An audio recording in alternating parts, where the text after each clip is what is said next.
Magandang araw mga kaibigan. Pasensya na kayo at medyo maingay, nagbibiyahe ako.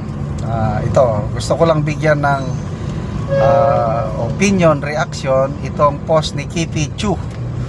Tungkol ito sa mga paratang nila kay BP Sara na may 4 daw na lovers, karelasyon ni BP Sara. Kaya sabi ni Kitty Chu in a sarcastic way, wag daw nating tularan si BP Sara. Ito, the title, The Life and Times of Sara Duterte. Sugar Baby, Pulburon Lord Wife, Tiburcia, Magnanakaw, and many more. So wait, sabi niya. Kahit kabit daw pala itong si Sara Duterte ng isang bilyonaryong Pulburon Lord na matanda na ang pangalan ay Sammy Oy. Kaya meron siyang maraming pera. Pero mukhang di siya kontento naging sugar baby kasi working independent goal, getting girly pa rin siya dahil despite everything Sammy gives her, kailangan niya pa mag-hire ng kidnapper named Ramil Madriaga, who just came out with an affidavit para mangolekta ng pera sa Pogo operators. At dahil dyan, meron siyang billions of pesos na dinideliver sa kanya para meron siyang pangtustos ng kampanya niya noong 2022. So, yun dalawa ng karelasyon di umano ni BP Sara. Isang matandang bilyonaryo na Pulburon Lord at isang kriminal na nangungulekta ng bilyones din sa Pogo para tustusan ang kampanya ni BP Sara noong 2022. Yan, dalawa na yan Kasi noong 2022, sobrang hirap ng kandidatura niya na kailangan niya ng pera. Ito na yung sarcasm. Ang galing nitong si Kitty Chu sarcasm. Kailangan daw ni BP Sara ng pera para lang piliin ng tao dahil sobrang walang bumoto sa kanya. As in, kailangan nga niya mag-effort kasi wala namang makaawa dyan para tumakbo, unlike BBM and Martin na grabe yung Claymore. Sino bang nagmakaawa? Di ba si BBM? Nagmakaawa sila sa mga Duterte na tulungan nyo naman kami, matatalo kami pag wala kaming boto dito sa Mindanao. Tapos sa kabila ng paghihirap niya magnakaw, manghuthot ng billions galing Pogo para sa kandidatura niya, as claimed by the new witness Ramil Madriaga, ay pagdesisyonan niya na mas powerful maging president. So ito yung tinakbo niya. Ano ba yan? Naglikom ka ng bilyones para lang tatakbong vice president. Bakit hindi presidente na lang? Na sigurado man siyang manalo bilang president kung tumakbo siya noong 2022. Bakit vice president pa? Ito. Tapos nung nag-vice president siya, despite billions na pala, may billions na siya galing sa Pogo, at may magnetic lifter pa yung asawa niya na pogi na bilyonaryo din pala kasi Pulburon Lord din pala. Nag-abala pa siya magnakaw ng 125 million pesos confidential fund as vice president.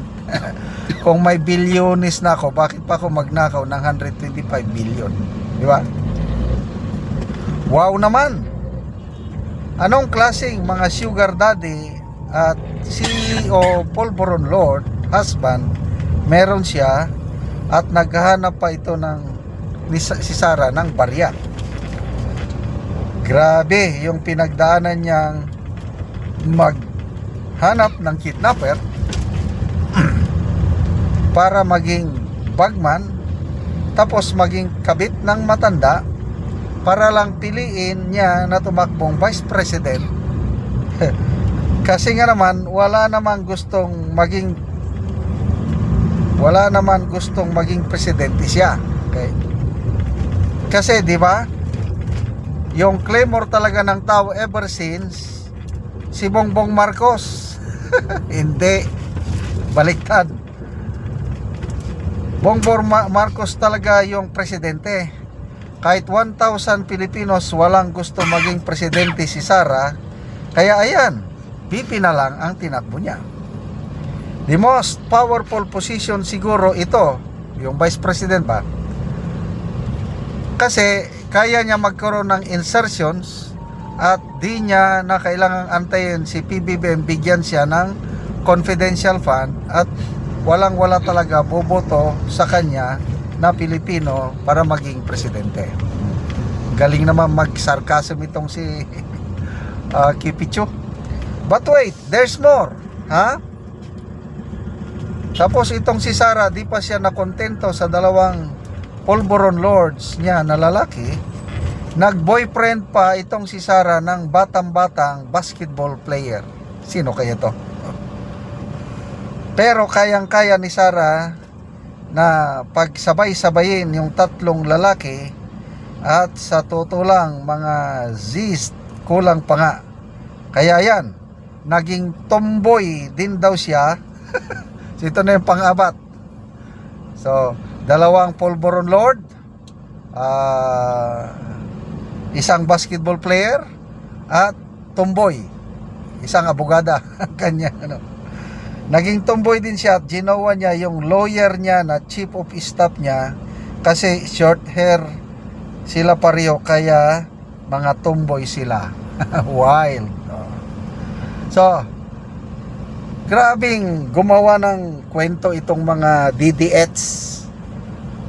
Ano yung DDH? Die Hard Duterte Haters. Tayo naman, DDS. Die Hard Duterte Supporters. So, masanay na po tayo na ganyan ang daming mga narratives nila para lang sirain si VP Sara. But one thing is sure, ano yung kasabihan? You can never put a good man or woman down. Good luck sa kanila pagdating ng presidential election sa 2020. Kaya salamat mga kaibigan sa inyong pagsubaybay sa ating channel. Nakakatulong kayo ng malaki sa tribong talandig ng Bukidnon dahil ang sweldo natin sa channel na ito is pantulong sa tribo. Namimigay tayo ng mga libreng yero at pako para makapagpatayo sila ng mas maayos na tirahan. Panoorin nyo ang video na ito. Una ni ang ihatag namo nga yero o mga gamit sa panimalay sa among tabangan. So muna ni ang among itabang nga mga yero o uban pa.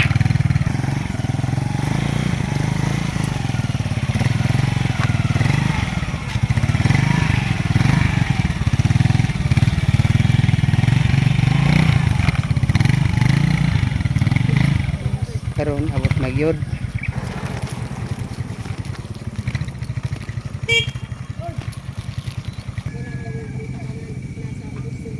So muna ni si Angkol ang tabangan. So makabalay na gyud ni sila karon. Linsin, lansang, yero. So kompleto among gihatag sa iya.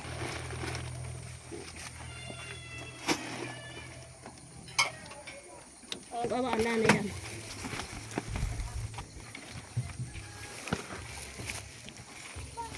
Ada oh. Nama bikin dia.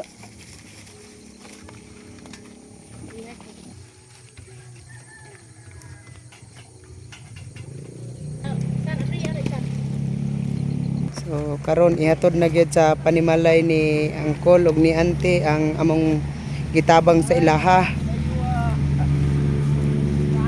So makabalay na sila og doon na pod may gihatag nga mga makatabang sa ilaha nga para sa ilang kahimtang. Payag. Balay na gyud ni inaanay sin nga natapos ang panalangin.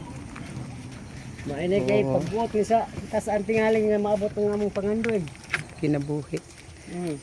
Oh, so Sa mo lang pang kamot, wala di mahimo. sumuna ni ang itsura sa mao nga panimalay ilang ang kulog-ante nga gitagaan sila og tabang tungod sa ilang kalisod.